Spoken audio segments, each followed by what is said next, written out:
is expected to talk about reconciliation. It's a message NBF Healthcare Partners founder Mike Fernandez heard last week in a White House meeting between the president and 15 other Cuban-American leaders. And I think the president's message to the Cuban Americans in Miami or in the United States is it's been long enough. It has been long enough following a strategy that has not produced one single result.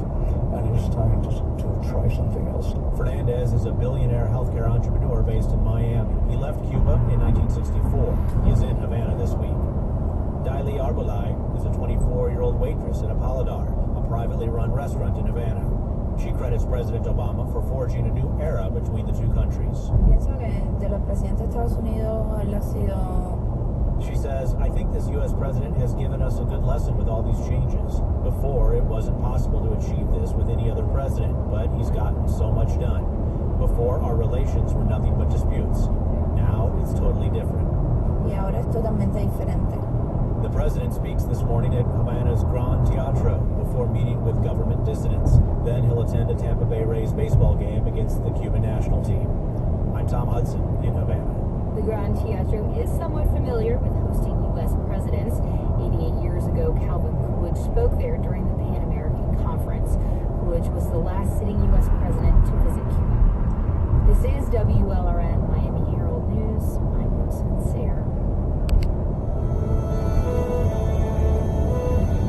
Palm Beach Drama Works presents Pulitzer, Tony, and Academy Award-winning playwright John Patrick Shanley's charming and deeply moving romantic comedy, Outside Mullinger, which reminds us that love, early or late, always arrives on time. Tickets are available at the box office at 561-514-4042 or online at palmbeachdramaworks.org. Palm Beach Drama Works, theater to think about. Support for NPR comes from NPR stations. Other contributors include Cancer Treatment Centers of America, where nutritional therapy is part of every patient's treatment plan to help boost their immune system and to manage side effects during treatment. More about integrative cancer care is available at cancercenter.com.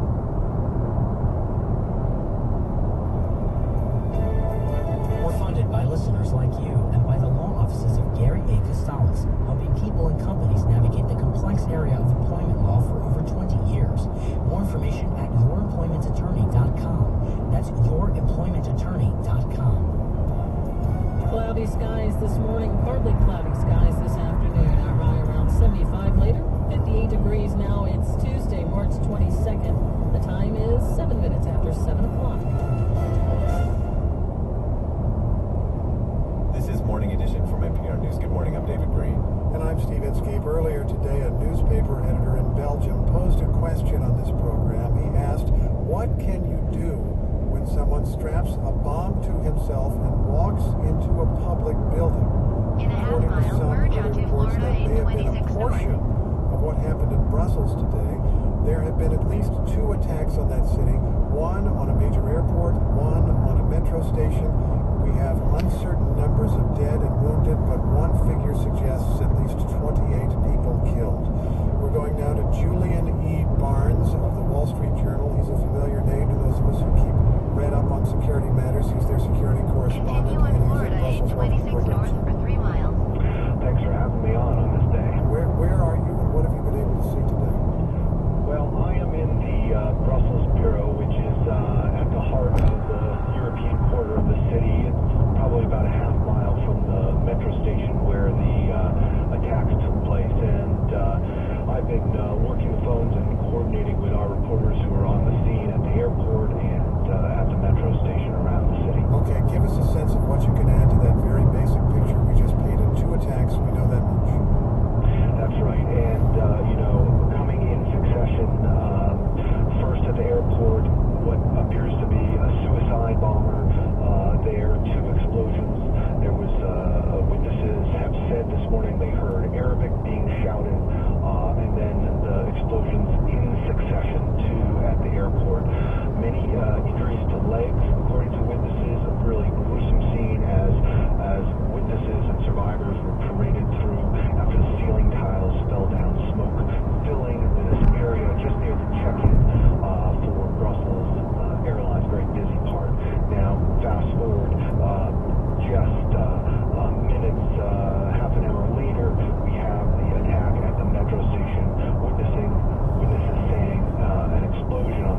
suicide bomber. Is this an appropriate moment to recall that these are early eyewitness reports? They may be right, they may be wrong. That's exactly right. Very early reports, very early assessments by officials who are looking at this, but it comes in the context of an arrest last Friday of one of the Paris attackers. This comes in the context of Belgian officials warning about the possibility of follow-on attacks, and just yesterday putting out an alert for the public to look for one of the Syrian-trained fighters who helped the Paris attackers and who may have been involved in making the bombs that were used in Paris. Hey, Julian, it's David Green here. I just want to ask you, I mean, this is a city that's warned of more attacks and bracing for something like this. The gruesomeness you're describing is just incredible. I mean, how are people reacting to this in the city that you call home right now?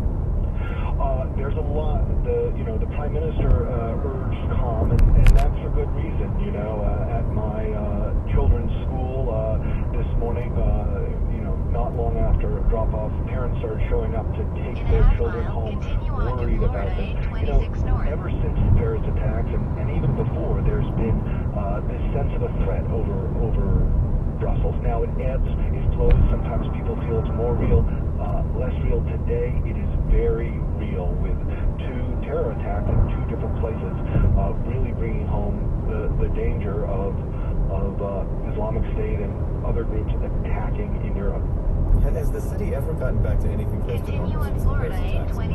It's been warned of just expecting something like this. Not normal, because there is a high number of police and army soldiers on the streets ever since then. Very unlike you would see in an American city. Over this weekend, my daughter and I were out in a tourist area of Brussels, and we saw an enormous number of police and military as they beefed up security, worried that something like this might happen. Julian, stay with us, because our counterterrorism correspondent, Dina Temple-Reston, has been listening in from New York. And Dina, what are you thinking about as you listen to all that? Well, we have been seeing a series of events that have been leading up to this. There was a raid on a house last Tuesday in which someone was thought to have been Syrian trained, was killed by police. 4 police officers were injured. And then just days later, they arrest Saleh Abdeslam, this Paris attacker. And he apparently had been talking to police and giving them information. What's unclear is whether or not, he had a network around him who would see his arrest as some sort of signal that they needed to act before police would close in on him. Julian Barnes, what evidence suggests that there was a network still at large connected to Islam in some way? Well, so in that Tuesday attack, Mr. Absalom was protected by, two Syrian-trained fighters, one of whom was killed in that attack, one of whom was captured on Friday. Then yesterday, another one of these Syrian-trained fighters, somebody who's from Belgium originally, the police said, put out he's at large, we want to know where he is. So this paints a picture of this network of fighters that Mr. Absalom was very key in bringing in. We know that back in September, he brought in some of the Syrian-trained fighters who slipped in with the migrant flow, got to Hungary, and then Mr. Absalom came with fake IDs and brought them into Belgium. We've just got a couple of seconds left. Is there any evidence that this network would stretch beyond Brussels at this point? Well, it's unclear. I think they're looking for something in the neighborhood of 30 people they think are linked somehow to the attacks, and they're concerned that these people are moving around Brussels with fake identification, and so they're having trouble finding them. Okay, Dina Temple-Reston is our counterterrorism correspondent. Dina, thanks as always. We'll be back to you. And Julian Barnes of the Wall Street Journal is in Brussels. Thanks to you, sir. Thank you. And just a reminder, we're following 2 attacks in Brussels, Belgium today. Following that news throughout the morning, let's turn to other news for the moment. The American-Israel Public Affairs Committee, AIPAC, is the largest and most important Jewish lobbying organization in the United States. Its members are active, and when they fill a sports arena for their annual conference in Washington, presidential candidates also show up. And yesterday, much of the focus was on Donald Trump. Here's our national political correspondent, Don Gagnon. Donald Trump was working from a script and a teleprompter, something he rarely does at rallies. But I didn't come here tonight to pander to you about Israel. That's what politicians do.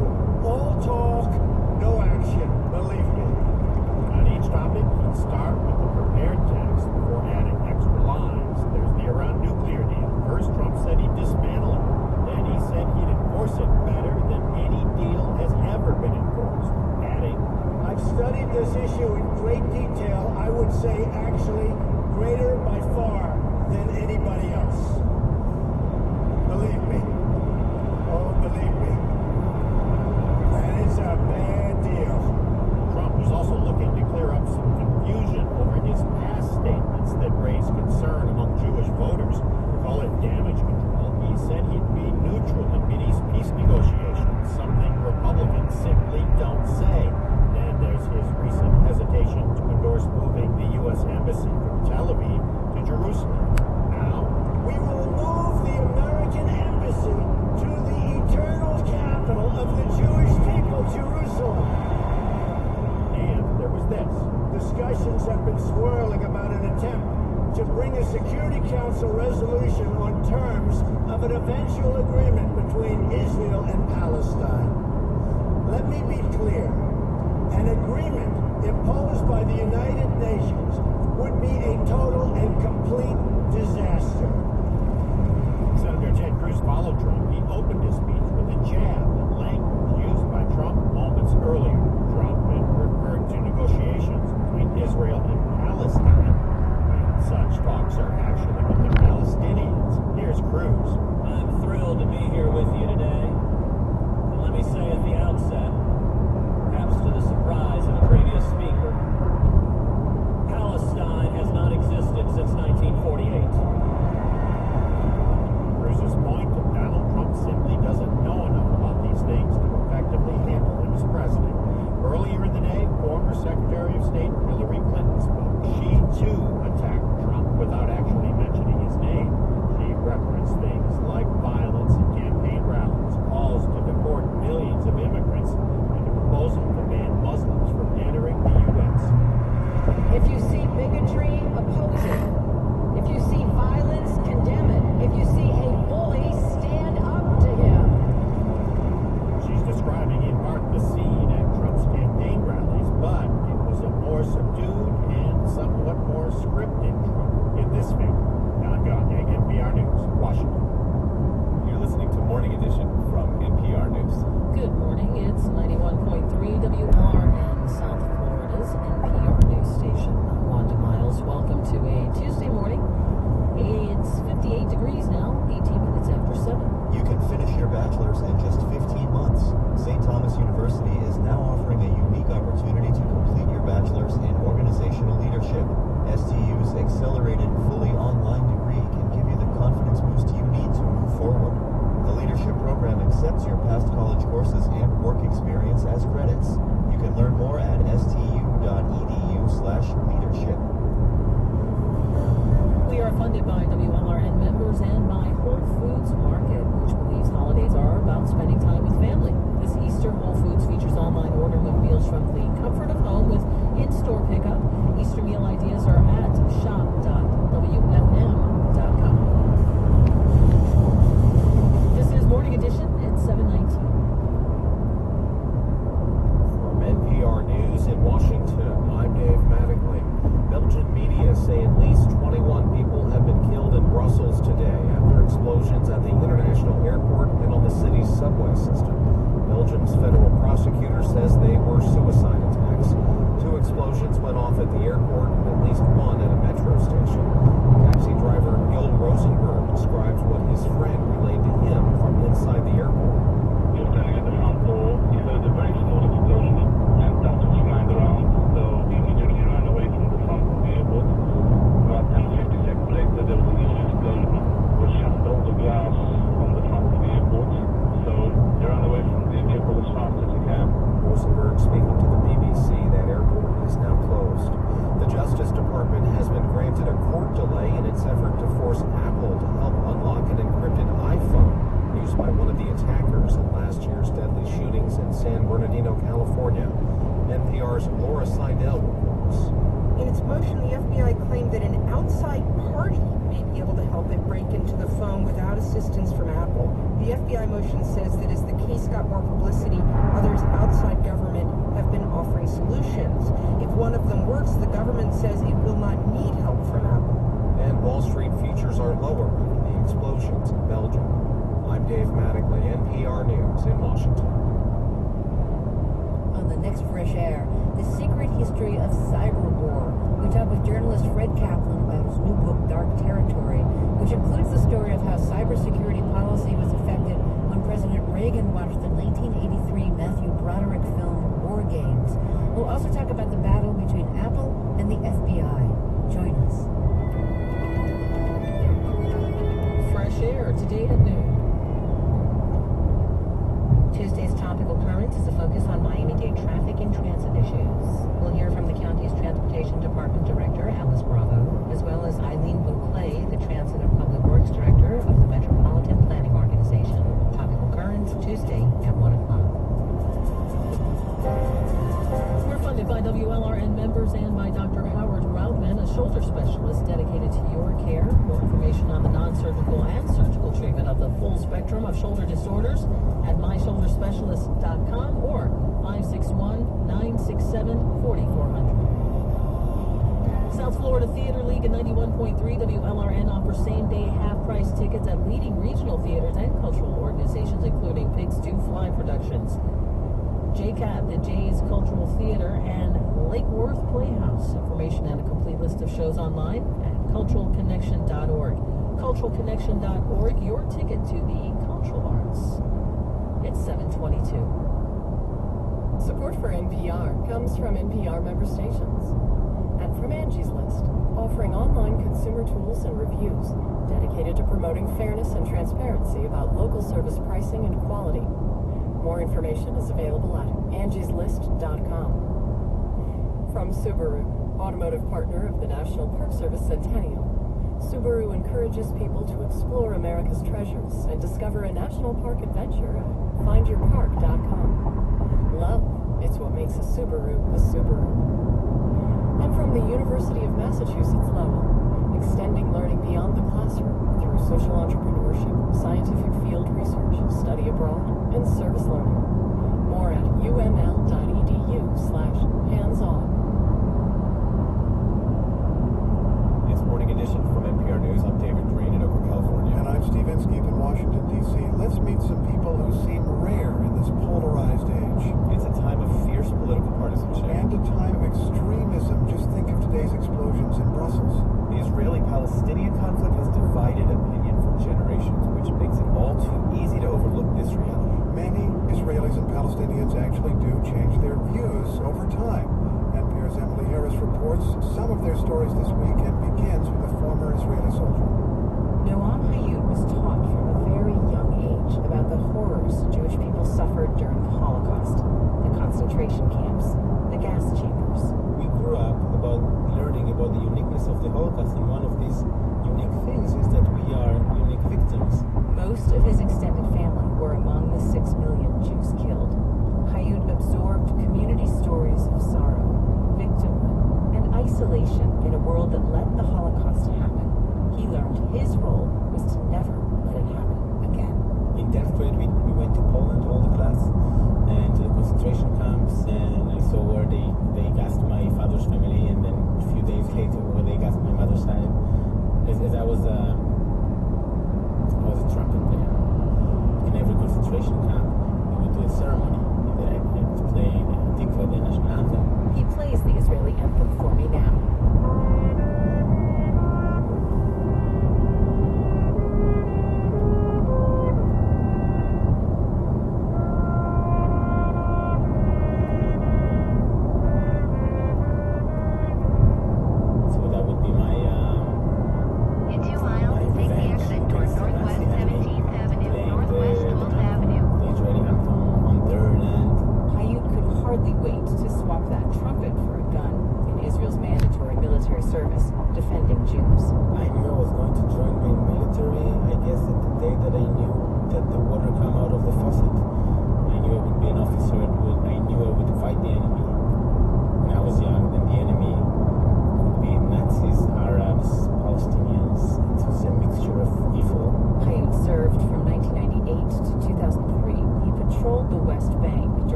specific arrest of a person with a name. And sometimes just bring all the men from that neighborhood to interrogations of secret services or whatever. We send the family to one room, we search. If I would confiscate things, I would do it very, by the rules. Take anything to myself. I mean, if I count these arrest operations and remand engineering, then much more than 1,000 houses that I invaded with my soldiers. Faces and situations mostly blurred into routine, a mix of boredom and fear. But one moment lodged in his memory. In a half He was mile, running take after the a exit suspected toward Northwest Palestinian 17th militant. Avenue, Instead, he came Northwest across a 12th young Avenue. Palestinian girl. He remembers. So we were leaving the jeep, running on a dirt road between the edge of a village and olive orchard, entering the village, and just at the entrance, Take the exit there she toward was, Northwest and 17th Avenue. I smiled, and my soul expected a smile back. Instead, she freezed, looked at me terrified, became pale, and turned around and ran away. In At the 800 time, feet, that continue was that. straight to stay on He Northwest carried on with his duties with 167th no Street. inkling of the impact scaring that girl would eventually have on him. Hayut's last military mission was a speaking tour in the United States, raising support and funds for Israel. He was hailed as a hero. But after his discharge, another former soldier asked him to share some memories for a new and very different collection of soldiers' stories. Anonymous stories. Stories that chronicled aspects of the occupation that Hayut had never considered worth telling. And so he asked me on the phone, did you impose curfews? And I said, of course I impose curfews. Did you shut doors of shops and send people home? I said, of course, daily. So, did you stop Palestinians from harvesting the olives? And I said, what are these questions? Of course I stopped Palestinians from harvesting them. So he said, maybe we can talk, and I just record you, and if you want, you'll join, and just let's talk about it. This was the start of a group called Breaking the Silence, former soldiers who say they tell blunt stories of their experience so Israelis can know precisely what the military is doing in their name. The group would go on to become famous, or notorious, called traitors by some. Israel is investigating allegations. It gathers classified information. For Hayut, becoming involved with Breaking the Silence nurtured a sense of unease with what he'd done as a soldier. That sense grew over time. So 5 or 6 years later, I'm out of the army. I don't know what to do with my life, and I take In a a long quarter vacation mile, in turn India. right onto One Northwest morning in a 13th guest house Avenue. in Rajasthan, a moment of clarity. The memory of that Palestinian girl returned, crystal clear. The warm, still village air, her young face, her fear. And this is the moment when this incident becomes important, or even a turning point for Turn me right in onto my life. Northwest Because 13th Avenue. This incident puts the things together for me to understand that I was a victim of the Holocaust, of my Holocaust. And a victim is a good guy, so I was one of the good guys. The moment she didn't smile back to me, I became an occupier. In a half mile, victimizer your destination of will be on the left. 9-7-year-old kid, terrified. In that moment of memory, Hayut realized